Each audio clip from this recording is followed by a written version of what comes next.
Assalamualaikum warahmatullahi wabarakatuh. Halo teman-teman semuanya.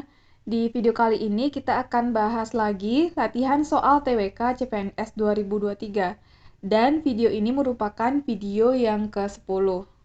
Oke, langsung aja kita bahas soal yang pertama. Di bawah ini merupakan tugas dan wewenang KPU, kecuali A. Merencanakan penyelenggaraan pemilu, B. Mengesahkan partai politik, C. Melakukan evaluasi pelaksanaan pemilu. D. Membubarkan partai politik jika melanggar undang-undang. E. Menyosialisasikan penyelenggaraan pemilu. Silakan teman-teman jawab dulu kalau misalnya teman-teman mau jawab sendiri, terus nanti dicocokkan dengan jawaban yang ada di video ini. Kalau misalnya teman-teman punya jawaban yang beda, boleh di komen di kolom komentar. Jadi, di antara kelima pilihan ini, yang bukan merupakan tugas atau wewenang KPU adalah pilihan yang D, yaitu membubarkan partai politik jika melanggar undang-undang. Sedangkan pilihan A, merencanakan penyelenggaraan pemilu, merupakan tugas dan wewenang KPU. Pilihan B juga mengesahkan partai politik. C, melakukan evaluasi pelaksanaan pemilu juga merupakan tugas dan wewenang KPU. Kemudian menyosialisasikan penyelenggaraan pemilu juga merupakan tugas dan wewenang KPU. Jadi, yang bukan tugas dan wewenang KPU adalah pilihan yang D, membubarkan partai politik jika melanggar undang-undang. Lanjut soal yang kedua. Yang berwenang membubarkan partai politik adalah A. KPU berdasarkan keputusan Presiden, B. Mahkamah Agung, C. Mahkamah Kehakiman, D. Mahkamah Konstitusi, E. DPR. Ya, tadi kan di pilihan jawaban nomor 1 kan tadi ada yang bukan tugas KPU adalah membubarkan partai politik. Nah, di soal nomor 2 ternyata yang ditanyakan adalah siapa yang berwenang untuk membubarkan partai politik. Silakan teman-teman jawab. Oke, jadi yang berwenang membubarkan partai politik adalah jawabannya pilihan yang D, yaitu Mahkamah Konstitusi atau MK. Lanjut soal nomor 3. Suatu kebijaksanaan yang diambil pemerintah untuk mengatur dan memperbaiki keadaan perekonomian negara adalah A. Hukum ekonomi, B. Tindakan ekonomi, C. Politik ekonomi, D. Peristiwa ekonomi, E. Prinsip ekonomi. Silakan teman-teman jawab. Oke, di sini pertanyaannya adalah kebijakan yang diambil pemerintah untuk mengatur dan memperbaiki keadaan perekonomian negara adalah, jawabannya adalah C. Politik ekonomi.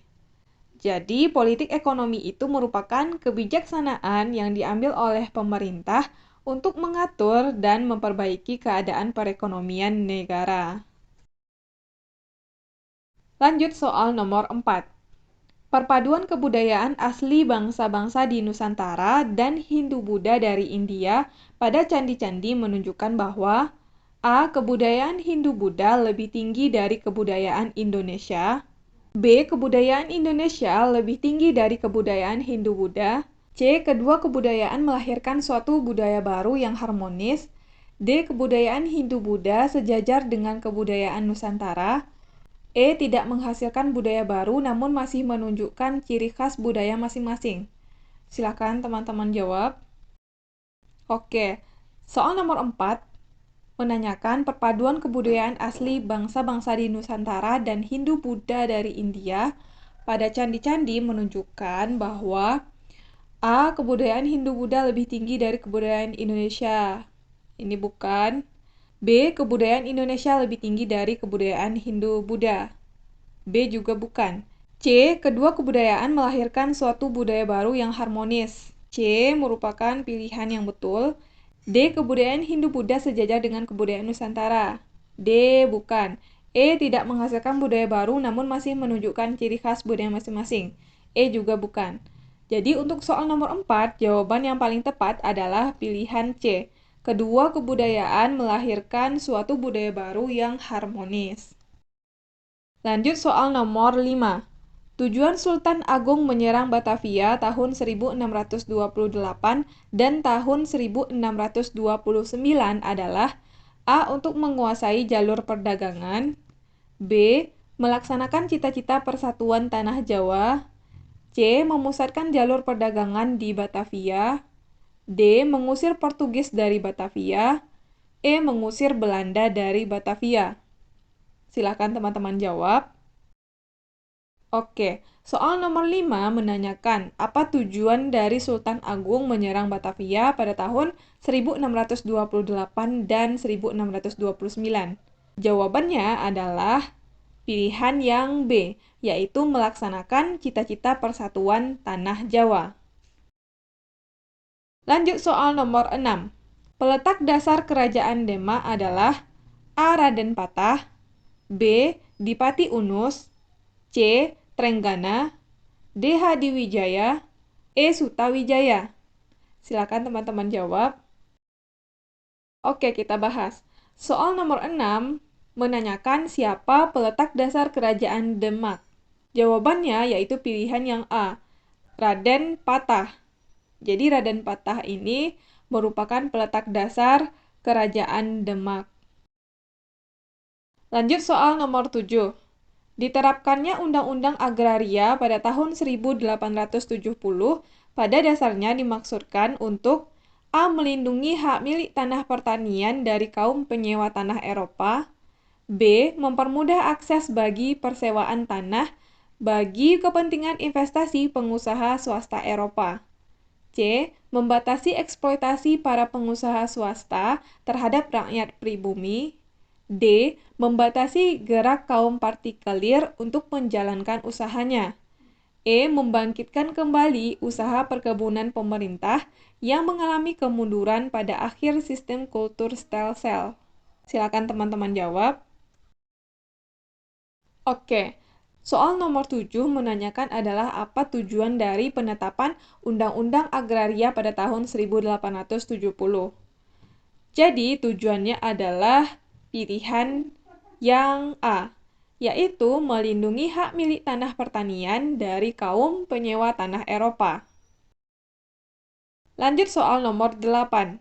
Pada tahun 1511, Portugis berhasil merebut Malaka dari tangan Sultan Mahmud. Dalam serangannya terhadap Malaka itu, pasukan Portugis dipimpin oleh A. Cornelis de Houtman, B. Bartolomeus Dias, C. Alfonso de Albuquerque, D. Peter Keizer, E. Jacob van Neck.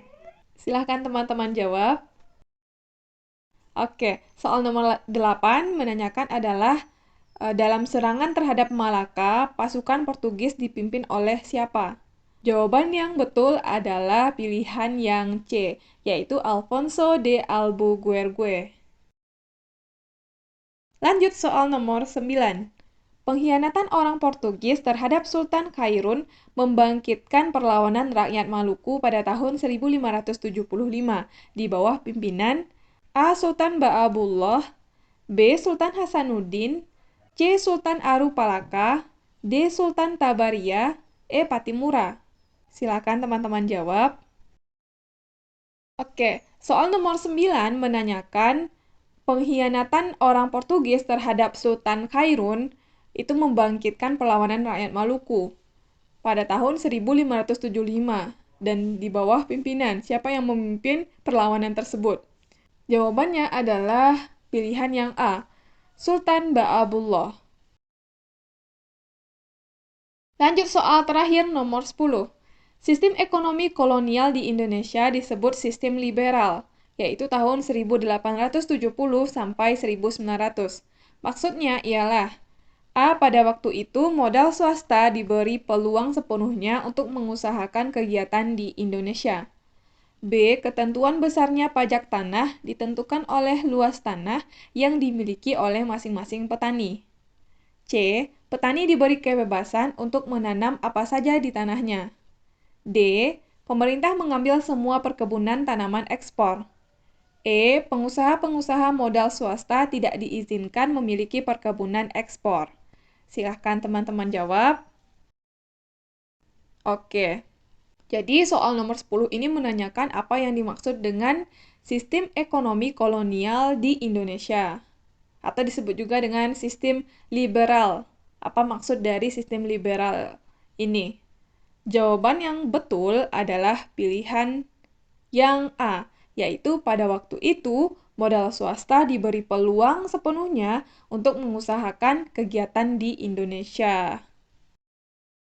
Oke, sekian video kita pada hari ini.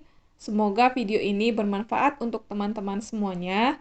Dan tetap belajar, tetap latihan ngerjain soal. Mudah-mudahan dengan kita terus melakukan hal tersebut, terus berusaha, dan juga jangan lupa berdoa, kita bisa mencapai target kita. Dan sekali lagi, terima kasih buat teman-teman yang udah nonton video ini. Sampai ketemu lagi di video selanjutnya.